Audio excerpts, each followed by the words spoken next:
Senhoras, senhores e todos os tipos de senhoridade no meio, o segundo episódio de Chespirito Sem Querer Querendo estreou nessa última quinta-feira na HBO Max e chegou a hora de descobrir se o primeiro episódio foi só um golpe de sorte. Afinal, quais são as chances do segundo episódio ser tão gostoso e divertido quanto o primeiro? Você vai se surpreender em saber que bem altas na real. Esse vídeo vai ter spoilers, então se você quiser ver em primeira mão as surpresas que esse episódio tem, eu recomendo assistir você mesmo antes de ver esse vídeo. Mas de toda maneira, estando avisado, o segundo episódio começa com uma aparição especial do Edgar Vivar em carne e osso. Hoje em dia, mais osso do que carne, mas tudo bem. Não é o Edgar Vivar o personagem não, é o Edgar Vivar o ator mesmo, fazendo aí uma aparição especial como Agustín Delgado, diretor do filme Los Legionários, de Viruta e Capulina, e também o homem que deu ao Roberto Gomes Bolanhos o seu apelido que marcou sua carreira até o fim de sua vida, o Pequeno Shakespeare ou Shakespearito e, enfim, Chespirito, sendo contada na série uma versão de como o nome foi se contraindo até ganhar a sonoridade atual, com direito ao jovem Roberto interpretado pelo Ivan Aragon, comentando que adorou a sonoridade do apelido, em especial pela letra Che. Inclusive pouca gente sabe disso no Brasil, mas o CH em espanhol não é só uma junção quaisquer das letras C e H, mas sim uma letra por si só chamada Che. Só uma curiosidade que acaba se perdendo entre culturas aí. De toda maneira, essa é a última vez que vemos o Chespirito de Ivan Aragon, pois temos aí um time skip de 9 anos para o ano de 1968, com Chespirito se desvencilhando da dupla Viruta e Capulina, agora já interpretado de vez pelo Pablo Cruz. Eu não sei se esse período de 9 anos ainda vai ser explorado em episódios futuros, mas se não for, termina aqui a participação de Ivan Aragon.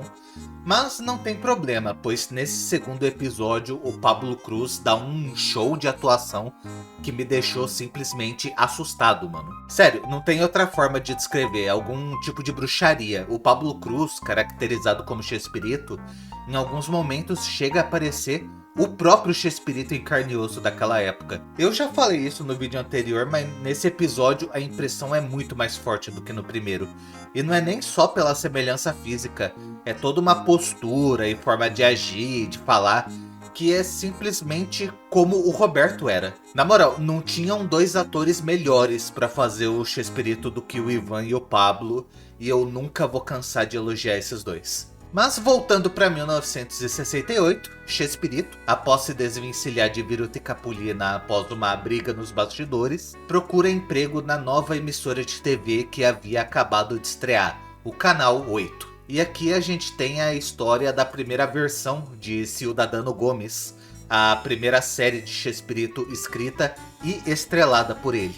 Aqui a gente vê como Chespirito enxerga no humor branco um refúgio para lidar com um México cada vez mais conturbado, em plena época do massacre de Tlatelolco, onde um movimento estudantil foi brutalmente dizimado pelo exército mexicano. E a série compreensivelmente cita brevemente que o presidente do México na época se chamava Díaz Ordaz, sem detalhar que o nome completo do presidente era Gustavo Díaz Ordaz Bolanhos. E se o sobrenome Bolanhos lhe parece ironicamente familiar, não é à toa, pois Chespirito e Díaz Ordaz eram primos de segundo grau e Chespirito se referia a ele carinhosamente como tio. Essa relação entre os dois não é explicitada na série, mas a gente vê o Chespirito reagindo ao massacre na TV e demonstrando incômodo, então pelo menos não é algo completamente ignorado. Mas o ponto alto do episódio pra mim foi quando o Ciudadano Gomes é cancelado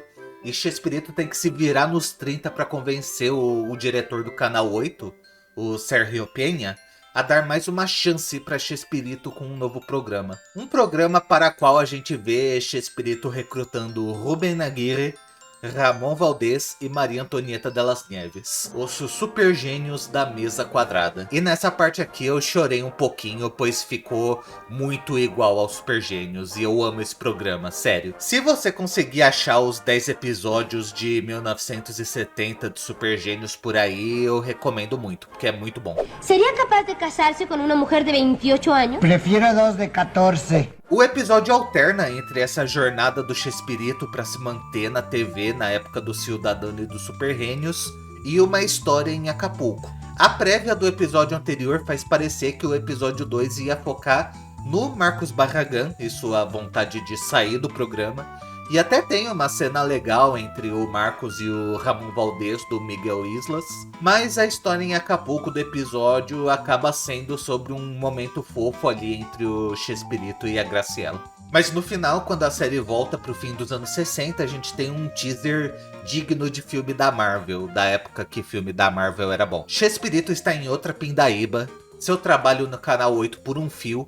Ciudadano Gomes já era super gênio sofrendo interferência demais da direção de um jeito que o Chespirito não tava mais gostando. E um inseto aparece na mesa de Bolanhos. Um gafanhoto que começa a chirriar. Quando eu vi isso, eu juro, eu quase pulei da cadeira por puro tesão libidinal. Se esse teaser não for clickbait igual a prévia do final do episódio anterior, a gente pode esperar aí um episódio 3 com as origens do Chapolin nos Super Gênios, e eu mal posso esperar pra ver, mano. E eu espero de coração que o próximo episódio tenha tempo de sobra pra explorar o desenvolvimento do Chapolin e deixe o Chaves pro quarto ou até quem sabe o quinto episódio. Num geral, a série segue tão firme no episódio 2 quanto no 1, mas eu ainda tô ansioso pra ver uma aparição mais incisiva do Carlos Villagrán do Juan Lecanda. E eu mentiria se dissesse que não tô achando meio estranha a demonização da Florinda Mesa. Embora seja compreensível, já que os maiores responsáveis pela biosérie são as filhas do Chespirito, incluindo Fernandes. E faz sentido que os filhos vão jogar uma luz mais positiva na mãe, que é a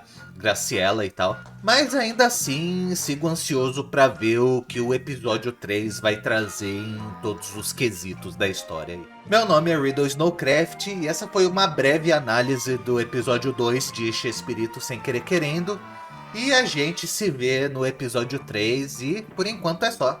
Fica ligado, na parada já é. Fui.